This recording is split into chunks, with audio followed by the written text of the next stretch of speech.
fight for our rights. Victory, There is victory for us. victory, There is victory. Aluta, Victoria. Gentlemen of the press, heavy burden of taxation in Abuja. Locally in Abuja, we would like to call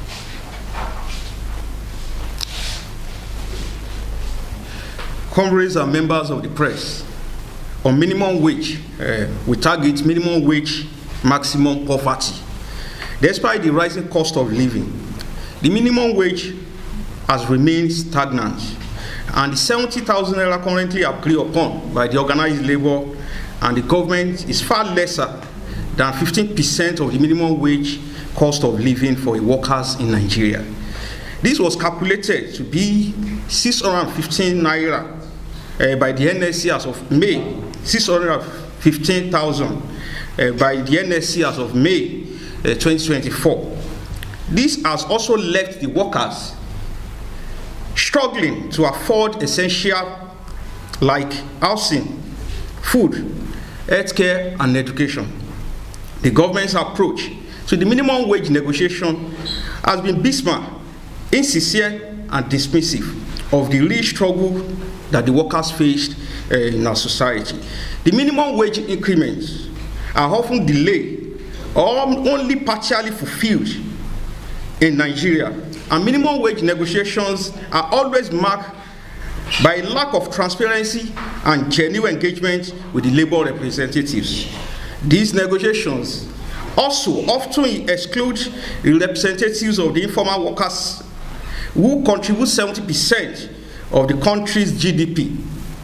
It is noteworthy here to state that the present 30,000 minimum wage is not enough to buy a full tank of a fuel in most cars in the country, and the new 70,000 naira is grossly insufficient to live above the extreme poverty line. In September 2022, the World Bank pegged the global poverty line to $2.15 per day. Based on the present exchange, that means about 3,000 naira per day for the extreme poverty line. So consequently, 70,000 naira minimum wage is far below, and also is below the poverty line. We demand a living wage for the Nigerian workers. On the basis of the present inflation crisis, the minimum wage should not be below 250,000 naira.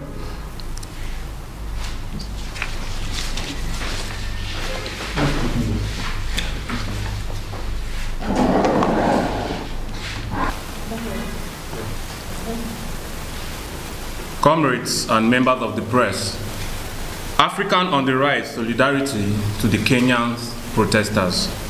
In recent months, we have seen that the Kenyans have been witnessing widespread of protests against a similar series of austerity measures imposed by the government.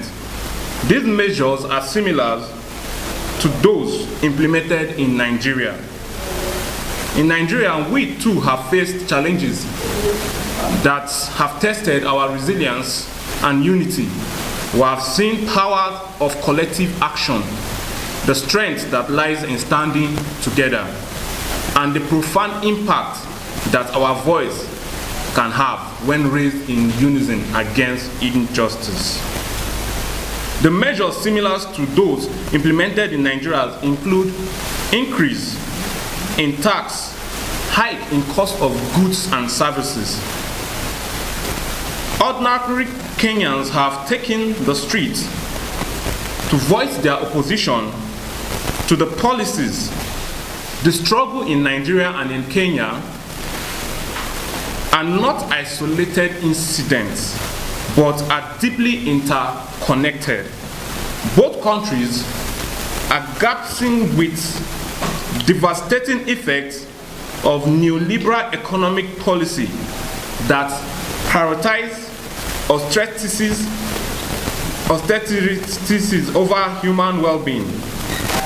The fight against oppressive economic policies is a global one. Neoliberal policies characterized by deregulation and privatizations have been imposed on many countries and have led to similar patterns of inequality, poverty, and social unrest. This policy often benefits the small elite while marginalizing the majority. From Latin America to Europe to Africa, people are rising to challenge the status quo and demand economic policy that prioritize human dignity and social equality. The road to justice is often filled with obstacles, but in our shared history, our common struggle, and our unbreakable spirit, that is what will see us through. As we march forward, know that you are not alone. We stand with you, shoulder to shoulder, in the quest for a better Kenya, a better Nigeria, and a better Africa. Thank you. Marxist, mass harvest for the ruling class. At this point, it is clear that the background of the excruciating pain and economic misery caused by the anti-people policies of the APC Tinubu government is so gross, so extreme, that it is wicked for any government to call for patience or sacrifice from the people at this point in time. Presently, they talk about patience and sacrifice from the masses can be contrasted when we consider that the Nigerian leaders who are misleading us and asking us to make sacrifice are actually continuing their plunder of this country and throwing us in further hardship. For instance, while Nigerians wallow in unimaginable economic mishap, the government officials mindlessly live affluently off the collective wealth of the nation, with billions spent on renovating the president and the vice president's residences in Lagos, renovation of the National Assembly complex, as well as procuring SUV vehicles worth 130 million naira each to members of the National Assembly. It is crystal clear that this is merely sacrifice for the masses and bountiful harvest for the ruling class. In fact, it is easy to say that we are the ones being sacrificed for the ruling class to keep being rich. And in a country like Nigeria, this is very important because since this call for protest has started, we have seen different calls by different indigenous groups in Lagos, Ohanese, Abuja indigenous groups, Arewa indigenous groups, saying that they are asking their people not to protest. We want to respond to this, and it is to say that all of us who are poor, the only division that exists in Nigeria presently is the division between all of us who are poor and those who are clearly rich and ruling us. And this is because despite their attempts to use tribe, region, religion, culture, and everything to divide us, we have seen clearly from the attempts that the attempts have been sponsored by our own governments. Our own government is attempting to use tribalism to divide us. And I will give you a clear example. A few days ago, some people came together and called themselves the indigenous Abuja inhabitants and called a press conference saying that a protest should not hold in Abuja, that they are against the protest. What we did was to, because interestingly, they made sure not to put their names, make their names available for that press conference, such that the names were not shown in that video. But we made sure to look for their faces. And we discovered that the person that led that press conference, his name is Bitrus Lawrence Garuki, who led that press conference, is an appointee by the APC Tinubu government and the Wike FCTA. And so we have a government that is directly, this is a crime in other parts of the world, a government that is directly stoking tribal war just because the people said they are protesting against hunger and hardship. The same thing is happening in Lagos. Some indigenous group came up and said that they are using the Yoruba, the sacred Yoruba spirituality of the Horo tradition to say that we should not protest between that period. And I think we should make sure we note this, that the division of tribalism is being stoked by our government and not by the people who are protesting. The people who are protesting are united by hardship, hunger, poverty, which has become our national identity in Nigeria recently. To continue, the recent declaration of a 50% slash in the salaries of members of the legislative for 6 months is an insult on the collective intelligence of the masses. We know without doubt that the basic salary of members of legislative and government officials is less than 20% of their total take home. So slashing 20%, that means they are slashing 10% of their salaries. We believe that it is very deceitful to call that sacrifice when we know that this amounts to millions and millions of naira. This is a deceitful attempt to hoodwink the masses into believing that government officials are actually making sacrifices.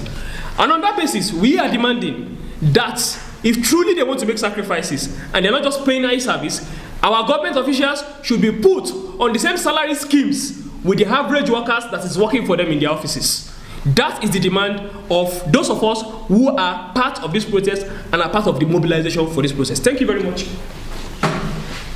Some members of the press. Tough time amidst collapse of social services. Things has been bad, but it has not been worse as this. I think government should lead us forward and not backwards. We have been led into retrogression in this country over the past few, will I say, months that Tinubu has emerged as the president of this country. When the removal of subsidy on fuel was announced, the immediate chorus was that the fund will be diverted into social services like education, healthcare, palliative, provision, employment, and etc. Buses we have not yet seen. None of the palliatives have gotten to any of us.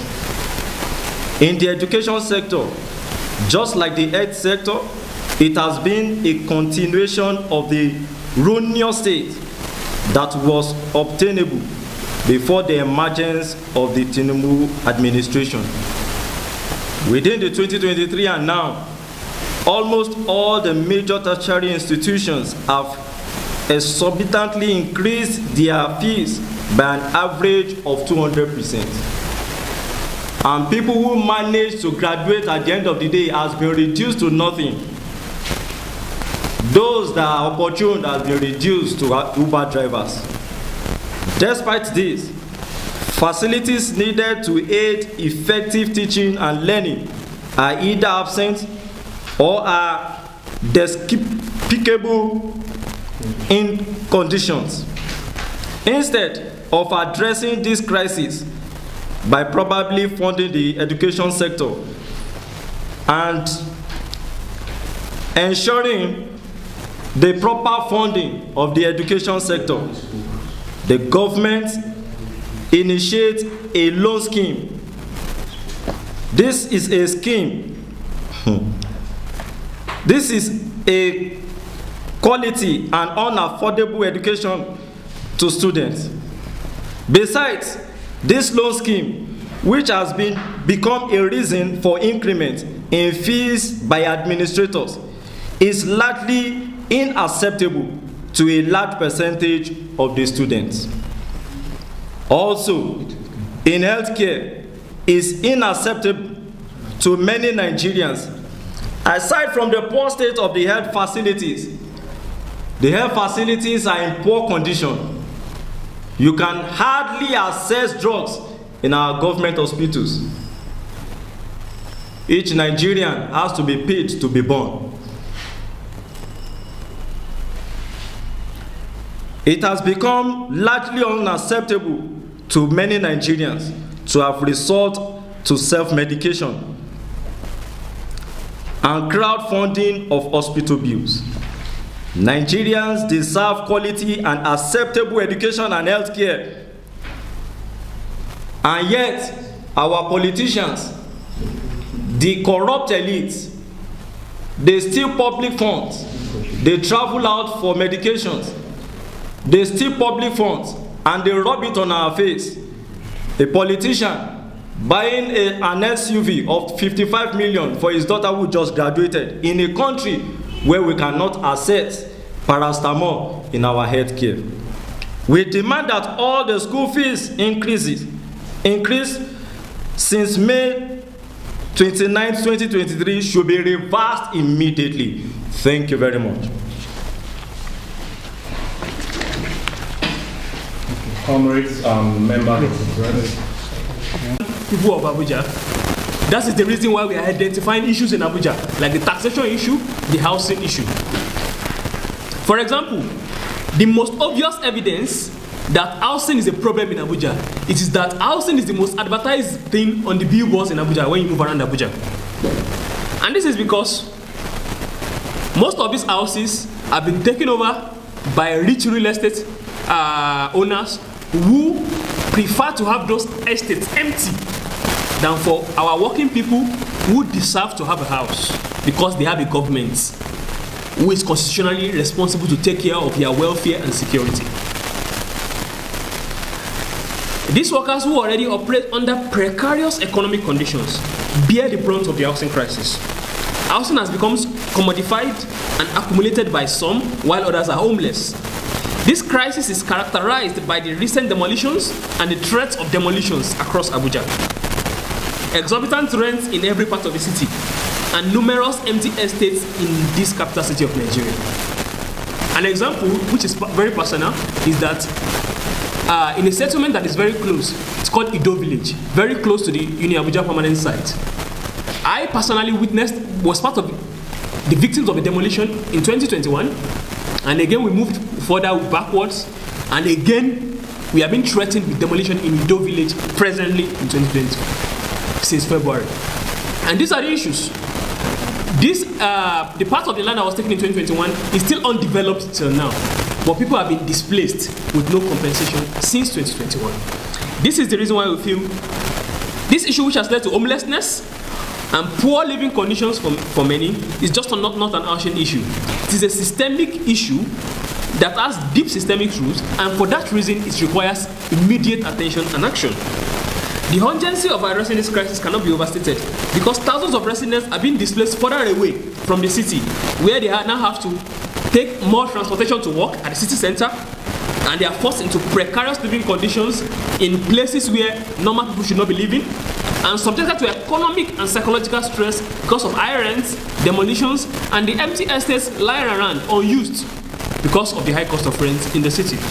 This city is dotted with numerous empty estates, properties that remain unoccupied, unused, while thousands are homeless and living in substandard conditions. This is an outright failure of our current housing policies and the lack of political will to address the needs of the people.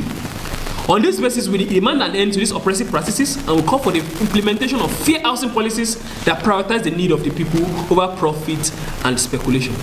As a sort of recap, the aim of this protest is to address the hardship and hunger in Nigeria presently. But adding to that hunger and hardship is also an housing crisis in Abuja, where people have to,